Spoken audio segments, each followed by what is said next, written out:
Welcome. Today I'm at Nova Southeastern with the designer group that created PROTAPER NEXT. It's been the collaboration of a big effort by many people over several years. I'm pretty excited to work with you today and show you a little bit about what I've learned. And guess what? I got the short straw, so I have to do the demo on the S block. You can see we already have straight line access. There's a nice well. There's a straightaway portion of the canal. You can see a little bit deeper. The canal has its first curve, and if I hold the Explorer to the first curve relative to the straightaway portion, you can judge that angle to be about 40-45 degrees. Then the canal makes a second curve, and if we put the Explorer tangential to the apical third relative to the first curve, you can see that's probably about 30 degrees. The canal ends right inside this little well, and that would be the terminus. So some decisions need to be made. When you open up a tooth clinically, you would always start off by irrigating, and you'd always want to have a reagent in. Today I'm just using alcohol, but clinically you'd want to use ProLube or a viscous chelator, like ProLube, and that would be always what we would do. But in this case, if I use ProLube, you would see nothing. Notice if I take a tin file, the tin file demonstrates that when I come in here, the handle's standing up straight and tall. In other words, we not only have coronal access, but I'm emphasizing we have radicular access. If we didn't have radicular access, as an example, if the handle was off axis, which is normal in furcated teeth, then we would probably use something like the SX, because it's a great instrument to rapidly pre-flare the orifice. It can remove triangles of dentin, and also it can relocate the coronal aspect of canals away from external root concavities.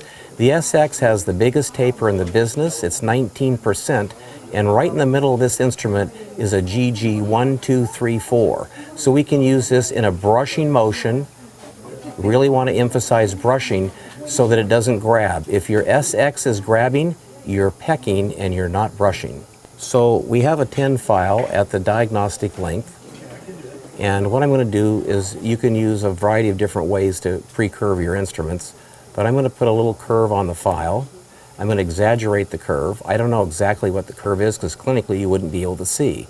So we'll just put a little curve on the file, and we'll be using a little watch winding motion to thread the pre-curve file down through the body of the canal.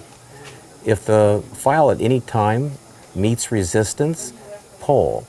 Feed it in a little bit deeper and pull, and we're starting to get a slide path going. In glide path management, you need to have a mechanical method that you're thinking about. You could stop and use the 8 if necessary, but as long as the instrument can progress, just take little short strokes, feed it in, pull. We can take a little bit more work, and now the stop's approaching the reference point. So pretty much you can see I'm moving the whole block, which means the file's pretty snug at length. So we have the canal catheterized. Let's expand this working with. We can do that with a mechanical file, and I like to use path file because path file is a very rapid way, efficient, to expand the working with to get to our first PROTAPER NEXT rotary file. So we can come in with the instrument spinning, and just a little brushing helps, but essentially the instrument will just float right down. When it achieves length, you can come right out, and between rotary instruments we should always do the big 3. And what we should do is we should irrigate, because a little bit of debris has been accumulating, and by irrigating we keep that debris loose and in suspension, and now we can recapitulate with a tin file, and the tin file just assures that we still have our glide path. With a known glide path, we can come right back in with path file number 2. This is a 1602, and we can spin, and it'll feed right in and follow the glide path perfectly to length.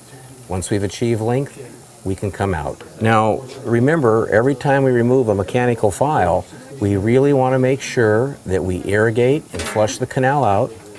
We want to recapitulate with a small sized hand file. In this case, it's a 10 hand file. And make sure the canal's patent. No debris should be accumulating towards the terminus. And then re-irrigate to liberate any residual debris that is inside the canal. Now, I have the first PROTAPER NEXT file. If I just turn it on, you can appreciate its movement. We'll see it even more exaggerated as we move through the series. As a co-developer of ProTaper, the original version, we always learn the importance of blushing. And brushing creates lateral space and allows your instrument to feed in progressively deeper. So let's fire this up and move right in, and before resistance, let's begin to paint and brush on the outstroke. Since this is a simulated single canal, we can brush in all directions: east, west, north, and south. And once we've brushed, watch the instrument float in, not grabbing, just floating in very, very easily, and notice all the debris we're making. A lot of times in a longer canal that's smaller in diameter and more curved, you might want to stop along the journey and irrigate, recapitulate, and re-irrigate just to make sure you get that debris out. You can see we're at length, no grabbing, complete control, and the instrument is used primarily in a brushing motion. So what did we talk about? We talked about all that debris. So after every single mechanical file, whether you think you need to or not, never miss the step of irrigating. Always keep your hand in motion when you irrigate so you never lock up the cannula and make the canal an extension of the canal. That's how you get a sodium hypochlorite accident. I can vacuum a little bit and irrigate and vacuum and irrigate, but notice all that debris? Still see debris on those lateral walls, so let's just recapitulate with the tin file. The tin file can break up debris. It can move that debris into solution, and now it's loose, and now we can re-irrigate and we can kick out that debris. We've taken our X1 file to length. We're ready to go to the X2. The X2 file is a 2506. Remember, it's progressive tapered. I like to put the file in and kind of judge how much work I have to do. If you want to know how much work you have to do, you only have to look at the distance between the bottom of the stop and your reference point to know there's just a little job of about 2 stops.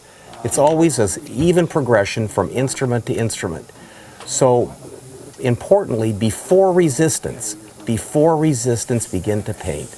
And as you brush, again, you're making lateral space. And as you make lateral space, that will allow the instrument to float in passively a little bit deeper. You'll not notice any grabbing in this technique because the lateral space deactivates the instrument and minimizes its contact. Once we've brushed and made lateral space, we can float in just a little bit deeper and a little bit deeper, and there we are at length. So what you notice is an enormous amount of debris on the instrument. Clinically, you never see this, and you're always about a file away from victory or a file away from defeat. So never skip the step. Irrigate, keep the cannula moving, always keep the cannula loose in the canal, and then let's recapitulate. And by clearing the canal with the tin file, we can take that debris and we can move it back into solution so that it's loose debris. And you don't even have to see this, but this is what's going on clinically. And now when we re-irrigate, we can liberate that debris. So irrigate, vacuum, irrigate, vacuum, irrigate, vacuum, and we can just pull all this debris right out so you have pretty much a clean canal as you go.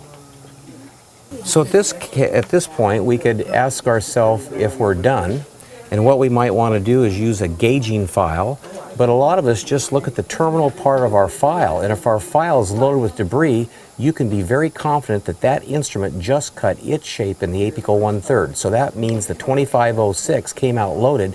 We could probably fit a cone at this point. We'll do it just for fun. So here we would be using a matching ProTaper Next gutta percha point. We would always fit a cone in a wet canal of our ProTaper Next X2, and we can slide it right to the foramen.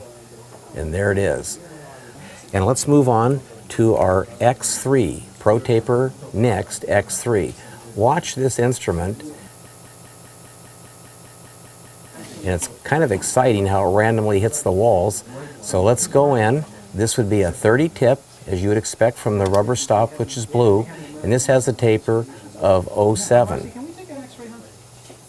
You can come in, we can start to brush. I always want to emphasize brushing. That was one of the big secrets of the original ProTaper success. And the success was brushing to limit the contact of the instrument between itself and, in this case, plastic.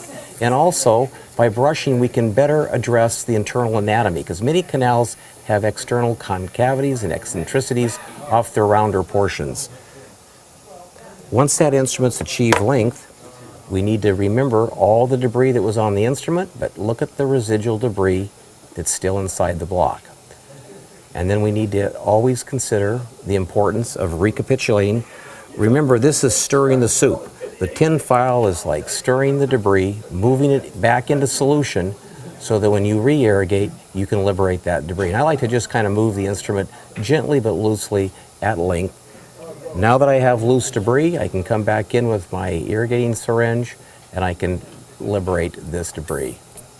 So now you have a fully shaped canal. This would be pretty much appropriate for the vast majority of the canals in multi-rooted teeth in the posterior region.